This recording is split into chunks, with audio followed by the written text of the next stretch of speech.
Hi students, Miss Miles here. Thanks for coming to the Miles Ahead classroom. Today we're going to read about a classic story that many of you may already know. This story is also known as a fable. Any idea what this story is that I'm talking about? Well, it's the Three Little Pigs. However, there's a slight twist today. What if the story of the Three Little Pigs wasn't actually the true story? What if the big bad wolf gave his perspective or point of view of what happened when he interacted with the three little pigs? Guess what? We're going to find out because we are going to read the true story of the Three Little Pigs. Are you ready? Because I know I am. Let's go. The book we are going to read is The True Story of the Three Little Pigs by A. Wolfe, as told by John Scieszka and illustrated by Lane Smith. Everybody knows the story of the Three Little Pigs, or at least they think they do. But I'll let you in on a little secret. Nobody knows the real story because nobody has ever heard my side of the story. I'm the wolf, Alexander T. Wolfe. You can call me Al. I don't know how this whole big bad wolf thing got started, but it's all wrong.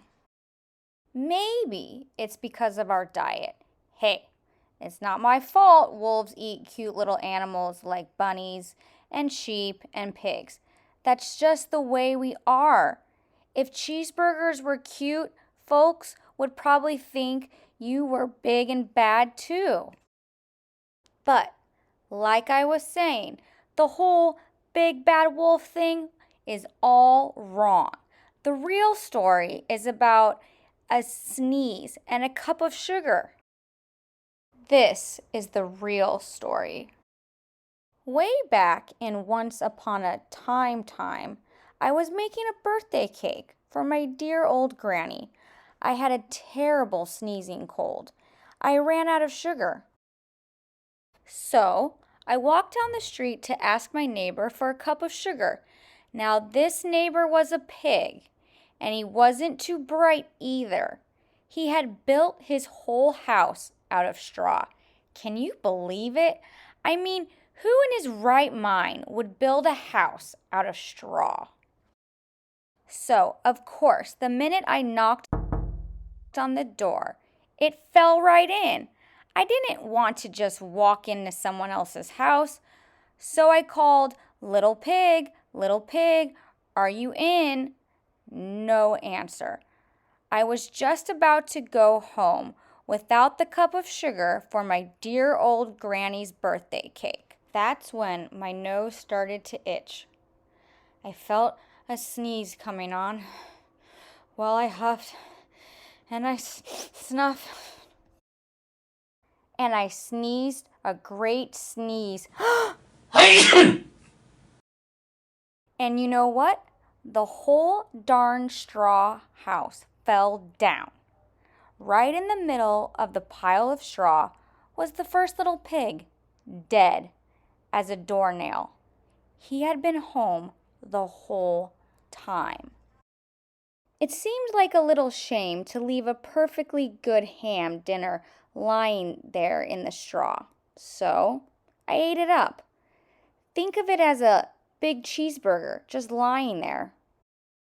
I was feeling a little better, but I still didn't have my cup of sugar. So I went to the next neighbor's house. This neighbor was the first little pig's brother. He was a little smarter, but not much. He had built his house out of sticks. I rang the bell on the sticks house. Nobody answered. I called, Mr. Pig, are you in? He yelled back, Go away, wolf! You can't come in. I'm shaving the hairs on my chinny chin. I had just grabbed the doorknob when I felt another sneeze coming on. I huffed and I snuffed and I tried to cover my mouth, but I sneezed a great sneeze. And you're not going to believe it, but this guy's house fell down, just like his brother's. When the dust cleared, there was the second little pig, dead as a doornail. Wolf's honor. Now, you know food will spoil if you just leave it out in the open. So I did the only thing there was to do. I had dinner again. Think of it as a second helping. I was getting awfully full, but my cold was feeling a little better, and I still didn't have that cup of sugar for my dear old granny's birthday cake. So I went to the next house. This guy was the first and second little pig's brother. He must have been the brains of the family. He had built his house of bricks. I knocked on the brick house. No answer. I called, Mr. Pig, are you in? And do you know what that rude little porker answered? Get out of here, Wolf! Don't bother me again! Talk about impolite. He probably had a whole sack of sugar, and he wouldn't give me even one little cup for my dear sweet old granny's birthday cake. What a pig!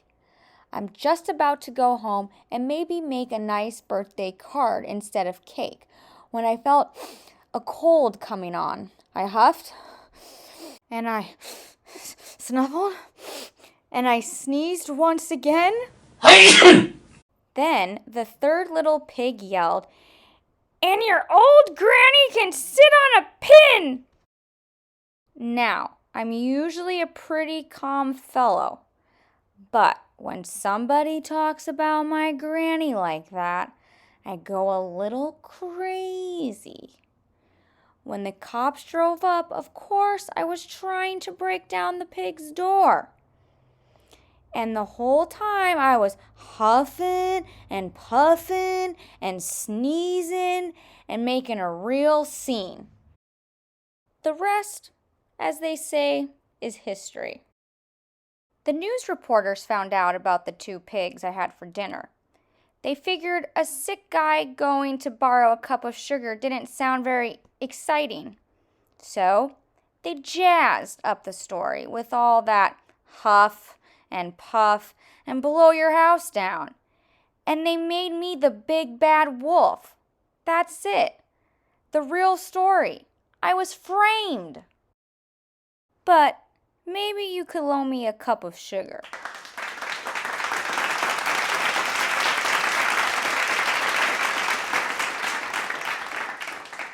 Great job, students, reading along with me today. I hope you enjoyed the book as much as I did. I always like hearing the wolf's version of the true story of the three little pigs. But now it's time for us to check for understanding. So let's do it. In Check for Understanding today, we are going to be answering 6 questions.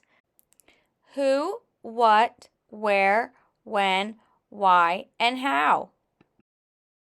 Before we start, students, I want to explain how you can answer the questions in this story. As you can see, there are 3 colors and 3 shapes.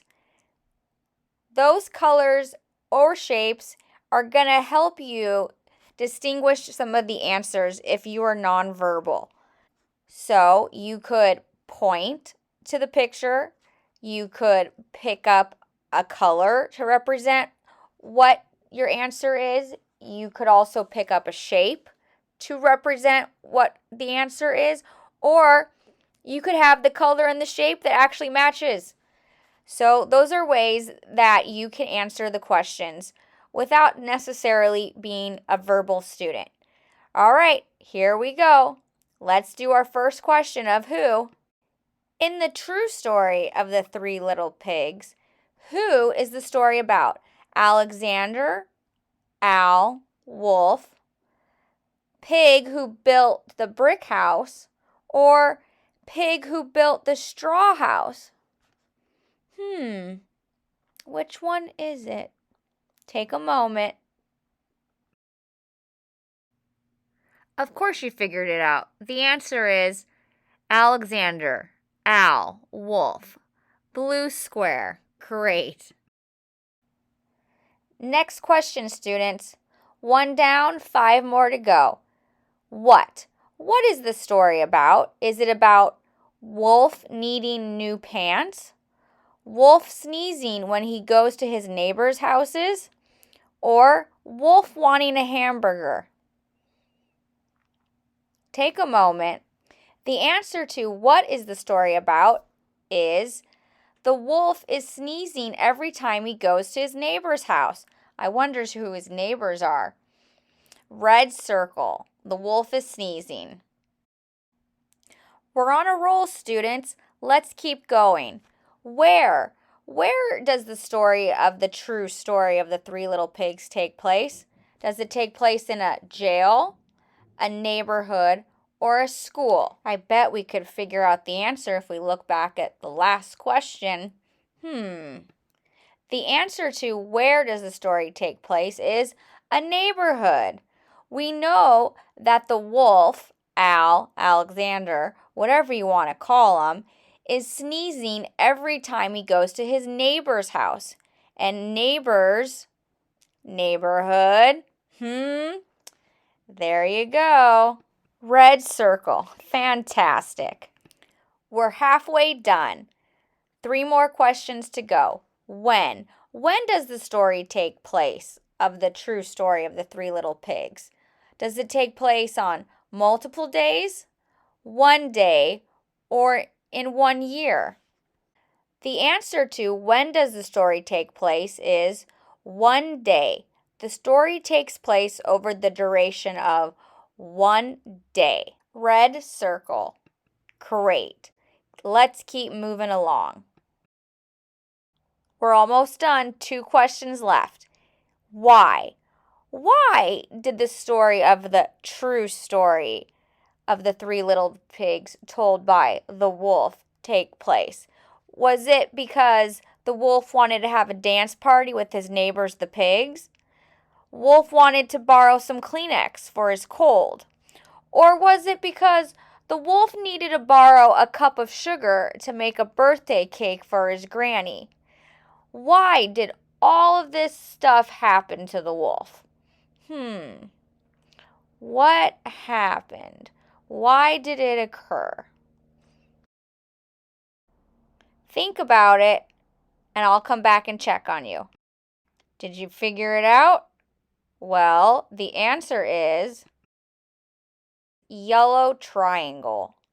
The wolf got into all this trouble because he needed to borrow a cup of sugar to make a birthday cake for his granny. We did it, students. We got to question number 6, how? And how can be the hardest question for a lot of students, but we're going to do it together, and it's going to be easy. Ready? How did the wolf get into all this trouble with his neighbors, the 3 little pigs? Did he get into all this trouble because the wolf sneezed such a big sneeze he blew down the pigs' houses?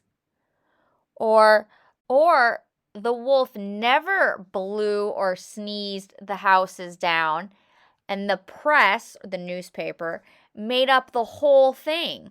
Or, lastly, could it have happened because Wolf and the pigs ate so many hamburgers they were too big for the houses? Which one was the cause of this whole thing? Well, the answer to how did this story take place was the wolf sneezed such a big sneeze that he blew down the pigs' houses. Blue square.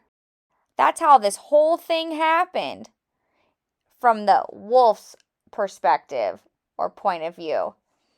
He was never a mean, scary wolf.